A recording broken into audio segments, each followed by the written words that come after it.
Why is the European Union so heavily invested in Israeli-Palestinian relations? Why are the EU's self-proclaimed values habitually the first casualty of its Middle East policies? Welcome to Connections, the Arab Studies Institute's interview program on current events, policy questions, and new ideas. I'm Mouin Rabbani, and for this episode, we're delighted to be speaking with Anders Persson and Diana Buttu. Anders Persson is a specialist and scholar of the role of the European Union in the Israeli-Palestinian conflict. He has written 3 books on this topic, of which the latest is EU Diplomacy and the Israeli-Arab Conflict, 1967 to 2019. Diana Buttu is a Haifa-based lawyer and analyst. She was previously a legal advisor to the PLO's Negotiations Affairs Department and is a frequent media commentator. Anders Persson and Diana Buttu, it's a real pleasure to have you on the program. Anders, if I can start with you, why does the EU consider the Israeli-Palestinian conflict, to cite one of your chapter titles, more important than other conflicts? Well, thanks first of all, Mouin, for having both of us here, and thanks for inviting us to the show. There are 4 reasons for that, which I outline in my book. And the first is that this conflict was key to foster integration within the European Union itself and to create its foreign policy 50 years ago. In the late 1960s, there was no common European foreign policy. But a lot of people pushed for that and wanted to have that, people from the right, from the left, and liberals in between. And then the war in June 1967 happened, and people saw that as a marvelous opportunity. That was the word or the phrase used in the European Parliament. And a lot of parliamentarians said that this is the time for Europe to use this conflict and the crisis to create a common foreign policy, to unite around this issue. So, the conflict was used to create unity in the Union, and there was also a simultaneous belief that the Europeans could help the conflict to reach peace. So this role that the Europeans have, sort of a special and unique and moral role to play, has always been there. Sometimes a bit condescending and sometimes a bit naive, but it has always been there. So the first reason was it's key to its internal development. Then it was also based on strategic factors.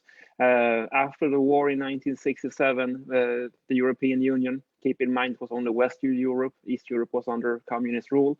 But West Europe depended for around 80% of its oil consumptions on the OPEC countries, around 50% of its total supply of power.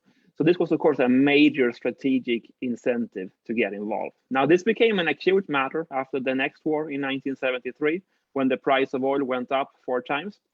So what happened then was that massive sort of transferring of wealth from Europe and the US and parts of Asia to the OPEC countries created an increase in trade of 1,000% between Europe and the OPEC countries in the 1970s. So you had oil, energy, trade, later on also security issues.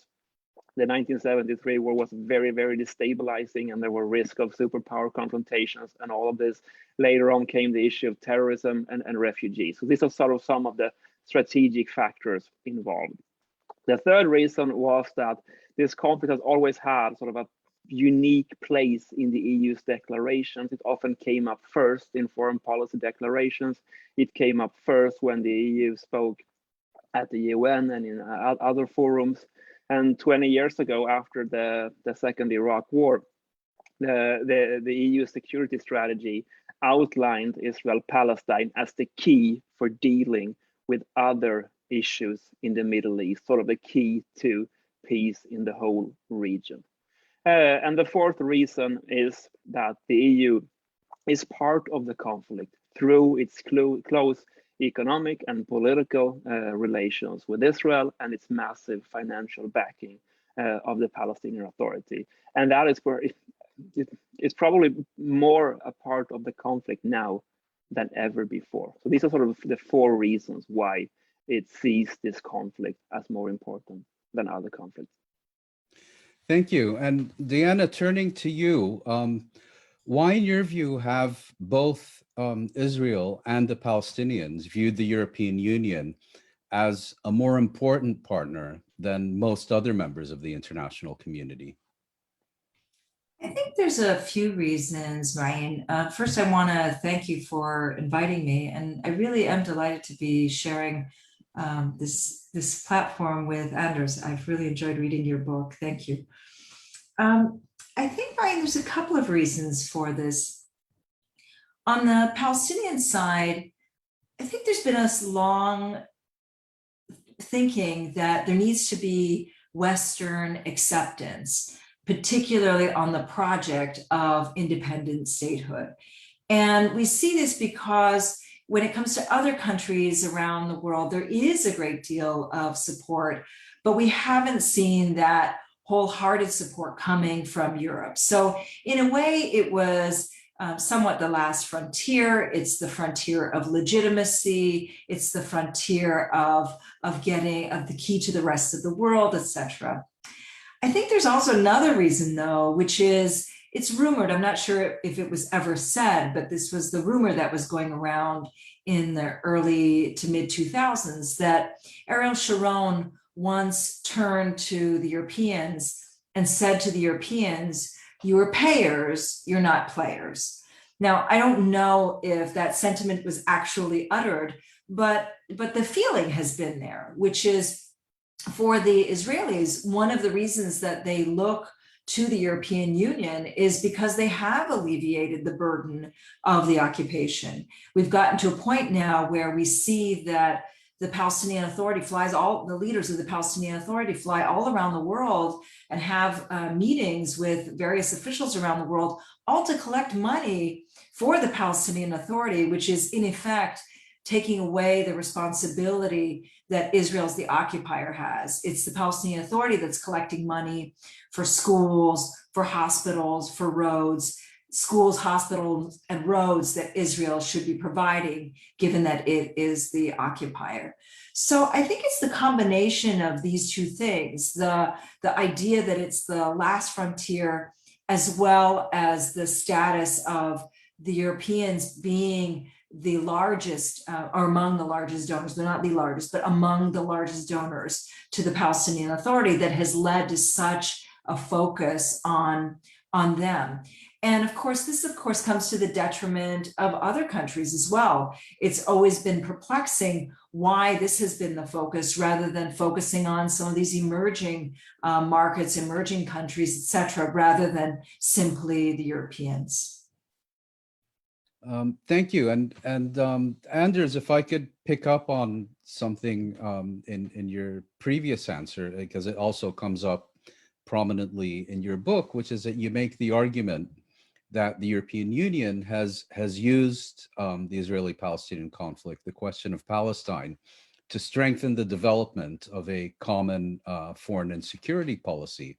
And I guess the next question becomes, to what extent has this initiative, in fact, been successful? Well, I think it's fair to say it was successful for many years, both when it comes to sort of looking at it from the European perspective and also when it comes to sort of from a more regional perspective. The EU was and still is very proud for having, in their own words, sort of developed the parameters for a two-state solution over the past 50 years. And this begins with legitimizing the Palestinians after the 1973 war. First, I mean, in the EU's first declaration here on the conflict, they only spoke about the Palestinians as refugees. Then came the term Palestinians, legitimate right of the Palestinians as a people, the Palestinians as a people with a right to a homeland, with a right to self-determination. This is sort of the 1970s, you know, and both the Israelis and the Americans were furious at these declarations. And later on, they adopted many of them themselves. So this is sort of what I mean when I talk about normative power. This continued in the 1980s when the EU legitimized the two key principles of Oslo, which were mutual recognition and land for peace. So that was the 80s, and then in the 1990s came the whole issue of a Palestinian state.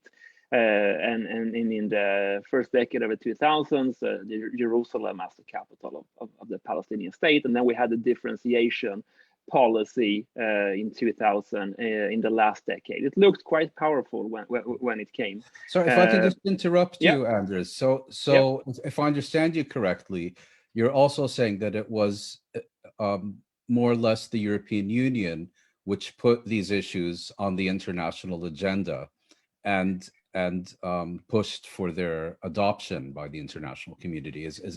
Do I understand that correctly? Yeah, I mean, of course, other actors contributed too, but I think it's fair to say that the Europeans did this more consistently and more thoroughly than others, especially when we sort of look at Western actors. So the Americans often were, 2 steps behind and criticized the EU and then adopted many of these ideas themselves.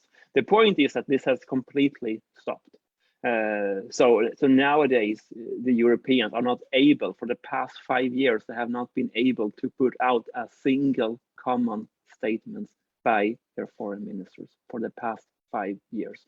So this whole normative role that the EU has played for decades has completely stopped. And we see that many of these sort of phrases have been replaced now. We see that, say, on the right, we see the formula which is the peace for peace, which is the formula of Trump and Netanyahu, which of course is very different from the land for peace formula. And among the Palestinians and their allies, we see very powerful terms like apartheid, settler colonialism, and a whole new vocabulary of concepts becoming more and more mainstream. And the point here is that the EU is complete, or more or less, I would say, completely absent from these kind of discussions. So the normative issue is I think is a big part of all the declaration. I mean, 50 years of declarations. Then we also have, of course, the whole institution building project, which also looked in the beginning quite good. The EU was, key to setting up the Palestinian Authority after Oslo, provided around 50% of all the aid coming in, and it was. It was a success story. I mean, more or less. Of course, state building is a very violent, very difficult process. But I mean, when I did my PhD 15 years ago, all the international actors were the UN, the World Bank, the IMF were clear that the Palestinian institutions performed above the threshold for what was expected of a state. So there was a kind of momentum then 10 years ago, which died when Obama refused to recognize a Palestinian state. That's exactly 10 years ago this year. So that's also a big thing. And of course, this whole institution building project looks very, very different today, with a sort of the spectacular decline in democracy and the rise of authoritarian governance in the region, not just we see a spectacular collapse in Gaza most of all, but in the West Bank too, and also a major decline in liberal democracy in Israel. And these of course are global trends. We see the same in the EU. I guess a third sort of thing worth mentioning here is that European officials often say that things could be worse without them. And the argument that they put forward is that they have saved the Palestinian Authority from collapsing after the second Intifada. But I mean, again, looking at the situation today, I mean, I'm not sure how many Palestinians that actually would like to have the PA saved. So things look, of course, very, very, very dark today. And that also, of course, also sort of changes, the whole role of everything that the EU has been doing here for the past 5 decades.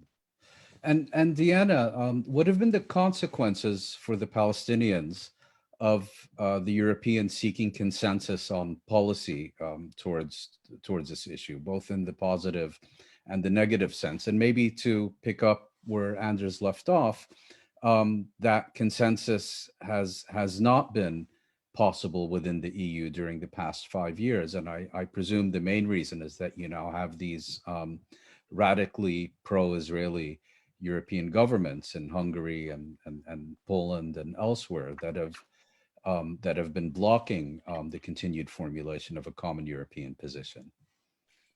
It's a great question, Mouin. I think in part it's been that this has been a race to the bottom.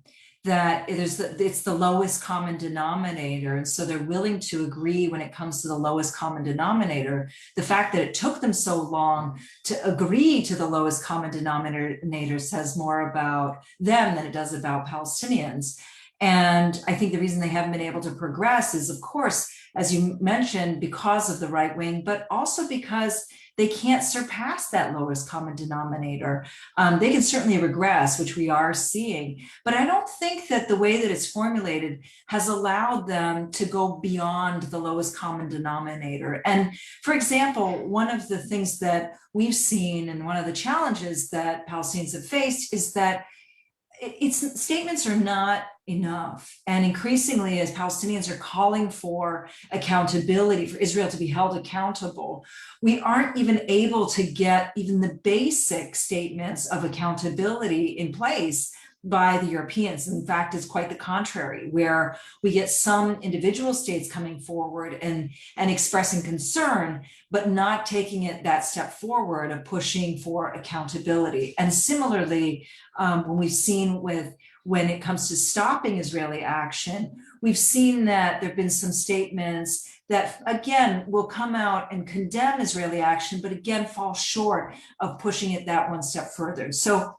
a few of the things that come to mind, for example, are Khan al-Ahmar, the attempt by the Israelis to completely ethnically cleanse Khan al-Ahmar, which is in the Jordan Valley, if I'm not mistaken. In the Jordan Valley, correct. It's a small community. It's a small Bedouin community that's located in Area C.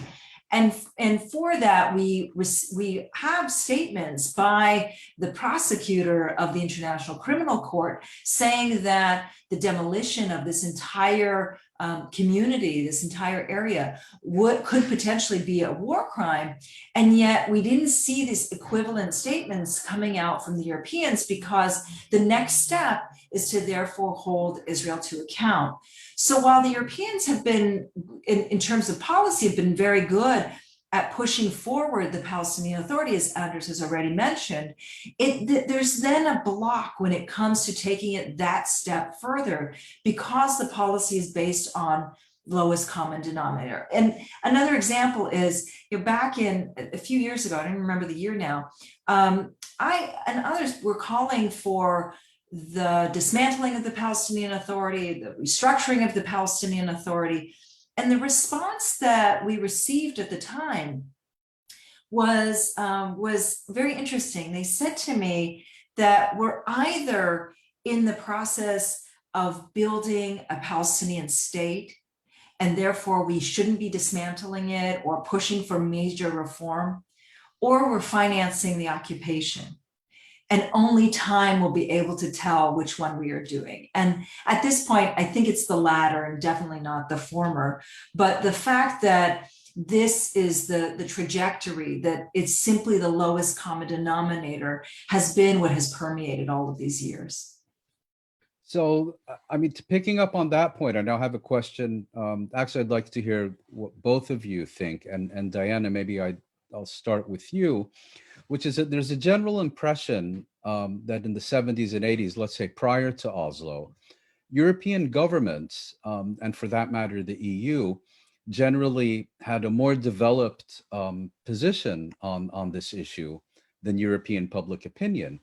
But what we've seen since then is the government increasingly lagging behind European public opinion, which has shifted towards an increasing recognition that there's essentially a colonial issue here that needs to be resolved, while European governments, as both of you have explained, are increasingly out of sync with the realities in the Middle East.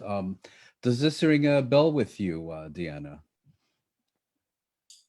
Most definitely, yes. Especially now when we see that there are protests happening throughout virtually every European capital in regard to Israel's latest attack on the Gaza Strip in May of 2021, and previous attacks, where we see that there is a push by grassroots to hold Israel to account, to be pushing for BDS, to be much more vocal, and and to demand better policy, we're actually interestingly seeing that the governments are shifting the other way. And most specifically, as we've been seeing just over the course of the past few weeks with the assassination of Palestinian Authority critic Nizar Banat and the protests that have erupted, that the only pushback that we've seen from European governments is for them to say that they're not actually funding those armed elements of the Palestinian Authority that may have been responsible for Nizar Banat's killing, but instead they're simply trying to support the Palestinian police. So again, you see this pushback where the publics are definitely much more vocal in their support for Palestinian freedom, for Palestinian rights, for an end to Israeli apartheid, and governments even hesitating using the A word. Anders, turning to you, I mean, Diana's making the point that it's not only a question of European public opinion becoming much more attuned to the realities in the Middle East, but also of the governments actually regressing relative to where they were a decade or longer ago. And you mentioned how Palestinians are increasingly resorting to terms like apartheid and settler colonialism and so on. But we've also seen these increasingly being used within Europe by people who are concerned with this issue. Yes, that's right. And there's also, I mean, I can pick up on a few things that Diana Please. spoke about. And I mean, I first would say, I mean, a lot of my research has been about sort of these normative things around phrases and stuff like that. And it's important to note that sort of opposition to Israel's settlements and to the occupation more generally is probably the most consensus-oriented issue of all in international politics. I often challenge my students and anyone else I talk to come up with an issue that has more support than opposition to Israel's settlement. And nobody has ever succeeded in that. And I mean, much more support than anything else, still, even after Trump and Netanyahu. But of course, that hasn't translated to anything on the ground. On the contrary, the situation is much worse after 40 years of settlements. So this whole sort of Noam Chomsky argument that sort of you build, you try to build consensus and change people's perceptions. I mean, I'm not sure it applies here at all. I mean, the issue here is not sort of to inform people, to reach out. The challenge, of course, is how do you confront this, and that applies both for the Europeans and for the Palestinians to formulate effective strategies for confronting something we believe that is unjust. So it goes so much beyond sort of the whole, building the consensus and public perceptions. And I also think that we underestimate the fact that the US-Israeli alliance is probably the most powerful political, diplomatic, military, and economic alliance that the world has ever seen. It was even more so when Trump and Netanyahu were in power, but still very powerful. And that is, of course, sort of the issue behind a lot of things here. Just imagine, for the sake of argument, that Trump or Biden now would wake up one morning and say, it's enough with those Israeli settlements. It's time, for the Israelis to get out of there. Of course, nobody in Europe knows a right-wing crackpot would protest against that. Of course, no one in Germany would say, well, it's too sensitive because of, the Holocaust. I mean, so what's standing in the way here is, of course, the political, diplomatic, economic, and all the kind of backings that the US gives to Israel. This is the elephant in the room. Can I just interrupt and say, if I understand you correctly, are you saying that the issue of Israeli settlements and Palestinian rights is not considered sufficiently important for Brussels and in European capitals to pick a fight with Washington about? No. That if they're going to have issues with Washington, they'll reserve their political capital for trade or whatever, but not. Is that what you're trying to say? Exactly. And there are a couple of examples of this in history. For example, in the 1970s, when the EU talked about all this kind of, when this progressive diplomacy evolved, Nixon said, to the Europeans, and I quote him in my previous book, that you cannot go against the Americans on issues that are fundamental for American diplomacy when we are protecting you, in Europe with NATO. You can't do that. So just drop it. And again, we see the same things come back when it comes to, say, recognition of a Palestinian state. What most or every European leader support this, but what they are afraid of is, of course, the American reaction, and that they don't have a green light from the Americans. Now, I know this from sort of personal experience that when Sweden did that in 2014, their reactions were very, very mild from the Americans, which of course all Swedish officials saw as a sort of informal green light to do it. And this is of course also a lesson. Now, of course, it's a different time now with Biden, but I think there is a lesson to be made there. Also, I also think it's important that Palestinians sort of recognize the implications of the rise of the far right in Europe, which I think are severe for the Palestinians in a way that, it might not be that, it might be difficult sort of to grasp it when you are not living here, as I do. But I mean, to make a long story short, I think the whole sort of politics of intersectionality and identity politics have been very favorable for the Palestinians in the US. We see sort of a whole new sort of framework developing, many new allies, a completely new language, very favorable in general. And something, which will be very interesting to follow in the future. But the weird thing now is that sort of the US is becoming much more pro-Palestinian rapidly, whereas Europe is going in the other direction, which would have seemed crazy just a decade ago. And also on account of identity politics. Yes, for sure. I mean, I can give you a couple of examples. I mean, the far right is sort of falling around 20-25% in many West European countries, a little bit depending on the countries. Now, what's happening here is that when they sort of emerge, and some of them have an anti-Semitic past, and they need to clean that up. So they become pro-Israeli to reach the highest office, because you can't do that if you are sort of openly brown skirts. And then they sort of push their anti-Semitism over to Muslims and the left and say, we are not the anti-Semites, these are. And then they also see Israel as a model, both when it comes to, say, sort of ethnic, an ethnic-based state, and also they mean, when some people here see pictures, say, from the West Bank or from East Jerusalem, when they see the Israeli occupation forces suppress Palestinian demonstrations, some people here view that favorably and say, this is exactly what we should do in our suburbs. The Israelis are the only ones who are tough enough, to go in with guns and just shoot all the troublemakers. And I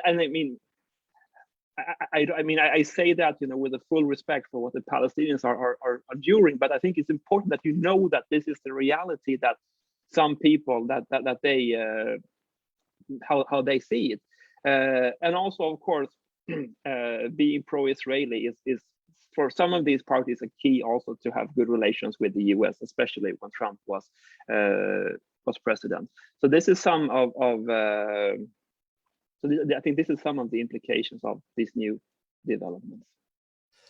And turning maybe to another aspect of that, as Diana was saying during the previous part of the discussion, the EU stands accused of having become the chief financier of the occupation, and also of being complicit not only in Israeli crimes against the Palestinian people, but also sharing responsibility for the development of the Palestinian Authority into a police state.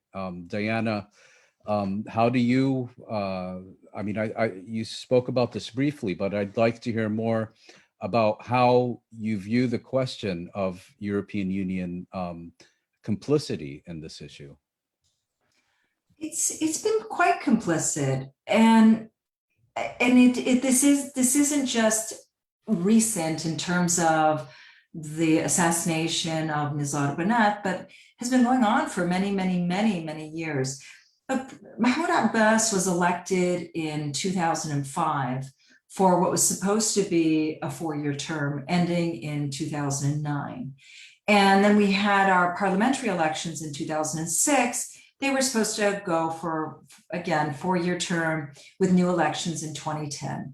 And here we are in the year 2021, and we haven't had new elections, but it's not just a question of new elections, Brian. It's been even beyond that.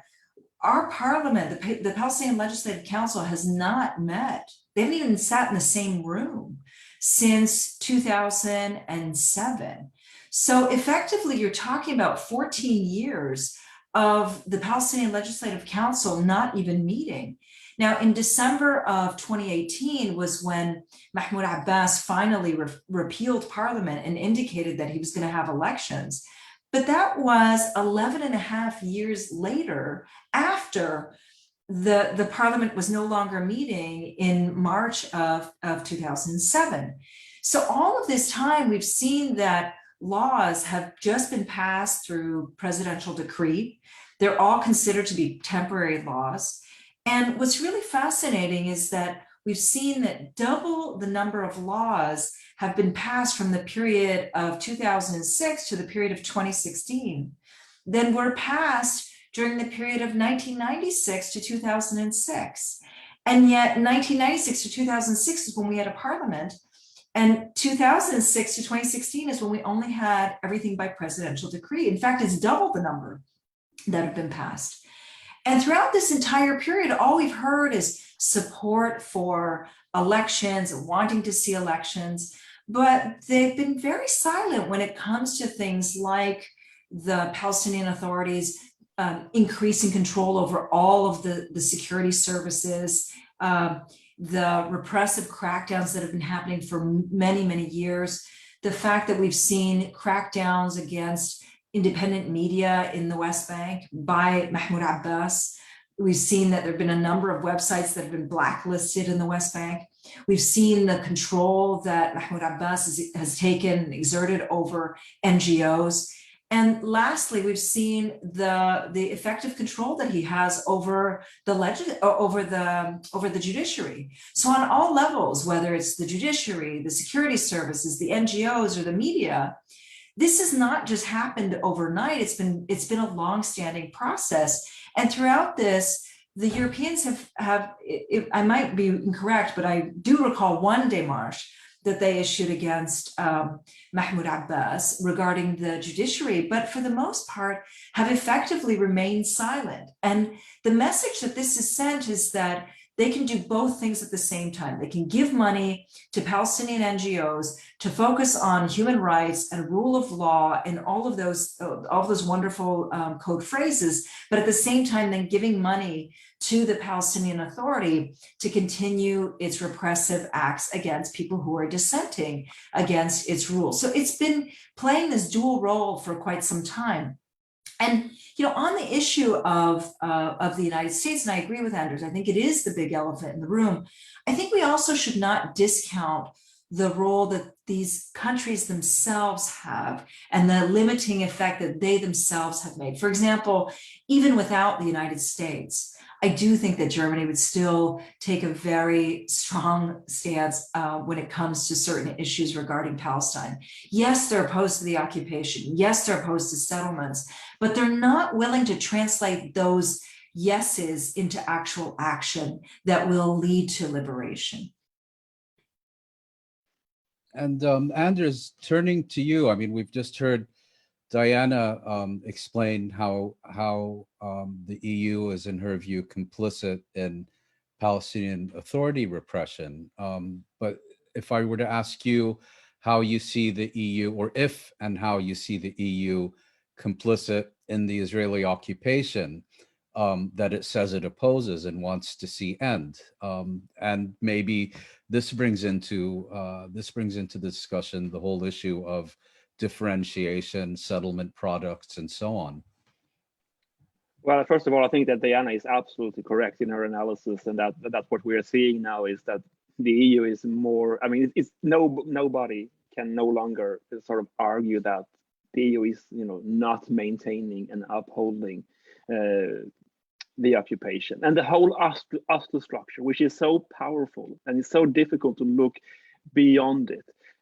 So there's no doubt that this is exactly what is going on. And I think it's fair to say that what we are seeing now increasingly is that we are not just sort of paying for, the PA and enabling them to abuse the Palestinians, but I think this is also sort of seen more and more as sort of paying for European security. I think there's a big fear of what will happen if the PA collapses and if the Hamas regime in Gaza collapses, because one of the big lessons for Europe has been that sort of we have underestimated the cost of collapsed governance structures in Syria, in Iraq, in Yemen, in Libya, perhaps now in Lebanon as well. And so in light of all of this and the refugee flows, which have sort of transformed Europe, led to contribute to the rise of the far right, I think nobody would like to see the collapse of the PA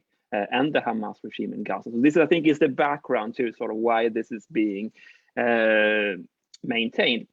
Also, sort of as I alluded to earlier, if we go back 15 years to 2006, when we had the last Palestinian round of elections, back then, the Palestinians were considered to be among, and this sounds crazy, but among the most freest and democratic of all societies in the Middle East. Now, there are tons of methodological issues sort of measuring democracy, either in an occupied society as the Palestinians are, or in occupying societies like Israel. But still, that they were ranked very high by Freedom House and by others. And I mean, it was very impressive to have a free and fair election in 2006, resulting in the win of an opposition party. Now the Fatah never accepted that, but still, it was 5 years before the Arab Spring, and now we see a spectacular decline in democracy. Gaza is sort of one of the most authoritarian societies on the earth. It's democracy is wrong to even use the term, but it's in free fall in the West Bank, very rapid autocratization, and also in Israel, a spectacular decline in democracy there as well during the 10 years and even more 12 years of Benjamin Netanyahu. So this, I think, is important to mention. And I mean, there are even stories now in the press that the Americans and Europeans are preparing to run Fayyad again. And let's not forget that, if my memory is correct, he got 2% of the votes in the previous election, 2006. So that, I mean, it's also part of this. So it is a very, very difficult time for European involvement here, no doubt. Well, we're coming to the conclusion of our discussion, and maybe as a final question, I'd like to ask each of you what you think people who are concerned with the issue of European policy should be focusing on, and what are the one or two issues that you consider kind of litmus tests through which we can get a better understanding of the direction in which European policy is heading. And Anders, maybe I'll start with you on this one. Mm. Well, a lot of sort of students here in Europe are studying the rise of Asia now, for all the given reasons. Sort of both sort of theoretically, what does it mean to China and how does it grow, and all of this. I think that in my next project, will study the decline of Europe. Both sort of theoretically, what does it mean, a smaller, poorer, less wealthy European Union? And what does that mean sort of when it comes to policy? When there isn't any policy anymore. We haven't seen any statement for the past 5 years on Israel-Palestine. And also what it means is sort of in the region. I think that is sort of one of things that is interesting to study. Now that can change. I mean, absolutely. We have seen sort of ups and downs. So it's possible that it will change. I think a lot of things will be possible after Corona. And of course, all the bad democratic trends that we see in Europe too, they can be reversed. So that, I mean, we should never give up on hope. But I think the whole issue of the decline of Europe is, I think, important to study. Then, of course, looking more locally at the Palestinians, we here in Europe. If I can interrupt you, because several times you've referred to the EU being unable to formulate a statement during the past 5 years. Could you maybe say a few words about why that is so? Yeah, it's primarily because of the rise of the far right, both among parties and also some governments. I'm thinking in particularly of Hungary and Poland and some other countries in Eastern, Central, and Southern Europe. Now, some of these countries are very closely allied with Israel, especially under Netanyahu. A little bit unclear how they will view Bennett, but Israel's alliance with these countries was considered to be one of the most important strategic alliances that Israel had, just because it could completely kill all EU initiatives. Now it remains to be seen if this can be maintained. Maybe I think the Palestinians have better hopes with, say, Biden and Bennett than with Trump and Netanyahu. So it's absolutely, I think, possible to reverse that. And also the whole, the EU's whole differentiation strategy is about focusing on, say, 1%, so the economy of the occupation, the settlements. Whereas people like Nathan Thrall, who you have had on your show, is, of course, entirely right when he says, well, the big story is the 99%, Israel and all its governments, institutions, and all the companies that are dealing with the occupation directly or indirectly, than just focusing on the 1%, which is the settlements. So I think that kind of discussions are important to have. And I can also add one thing which is very interesting to study in the Palestinian society is that for decades we hear, or for years we hear in Europe, said, okay, you need to have a strategy for confronting the Israeli occupation, and maybe they have that now, because for the first time in many years, I feel that the Palestinians have a certain momentum. They have developed a strategy around Jerusalem, which seems to be very effective, at least in uniting Palestinians, creating new allies. I think the social media campaign around Sheikh Jarrah was very successful. And if there are young students sitting here and looking for topics to write about, that is a very good topic to investigate how it came about and why it was successful when previous strategies were not. And so there is a lot of things, I think, going on in the Palestinian society, which can potentially be very, very powerful. We might be in the beginning of a paradigm shift with normatively, when it comes to strategies, all kinds of things. But again, the big question is, of course, can this be sustained? And can this be translated into effective strategies on the ground for, say, preventing evictions, house demolitions, stopping settlement? That remains to be seen. But we may be in such a moment. Thank you. And Diana, the last word goes to you.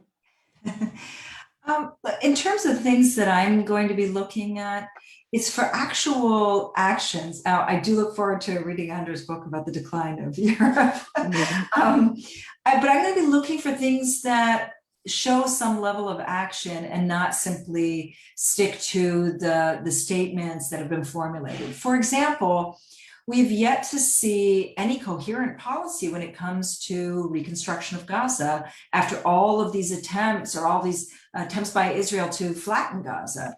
We have yet to see that there's been any coherent policy when it comes to actually taking action against the settlements, actually stopping demolitions. Again, these are all things that we've been hearing statements, but there hasn't really been anything that's transformed it into concrete action, including when the demolitions affect European taxpayers, such as when when structures, when Israel demolishes structures that are funded by the Europeans. So for me, I'm going to be looking more towards what is the action, the concrete action, if any, that is being taken. Another thing that's of deep concern to me is this attempt to rehabilitate Naftali Bennett, Israel's new prime minister. Because Benjamin Netanyahu was such a person who had been so loathed by so many people and had been so embraced by the Americans, I'm afraid of the knee-jerk reaction to somehow embrace Naftali Bennett, particularly given the fact that he's an open racist, has indicated just how much disdain he has for Palestinians, including saying things like he's killed Arabs in the past and sees no problem with it. People in his coalition have also bragged about the number of Palestinians that they've killed. They've bragged about actions that they've taken. They've bragged about their anti-Palestinian racism. And so I'm very deeply concerned with the idea that somehow he's going to be embraced simply because of the fact that he is not Benjamin Netanyahu. So I think our eyes should not just be on what they're doing when it comes to the Palestinian Authority, but how it is that the Europeans continue to embrace Israel and to continue to give Israel a pass. Thank you. And on that note, I'd like to conclude by thanking both of you, Anders Persson and Diana Buttu, for sharing your insights with us on Connections. Thank you very much. Thank you. Thank you both. Thank you.